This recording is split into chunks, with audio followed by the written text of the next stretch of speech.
So we're in Łódź today, looking into the industrial Łódź, but also into the family of survivors from the Gottliebs and Weingardens. The Gottliebs were coming from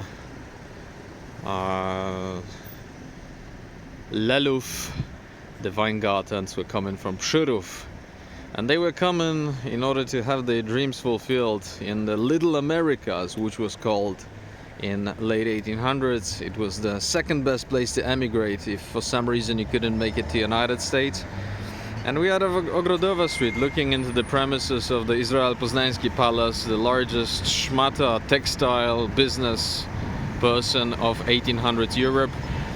On the right hand side you can see his eclectic palace, accomplished in late 1800s, and in the background this magnificent factory is only the weaving building of a humongous factory which is behind it.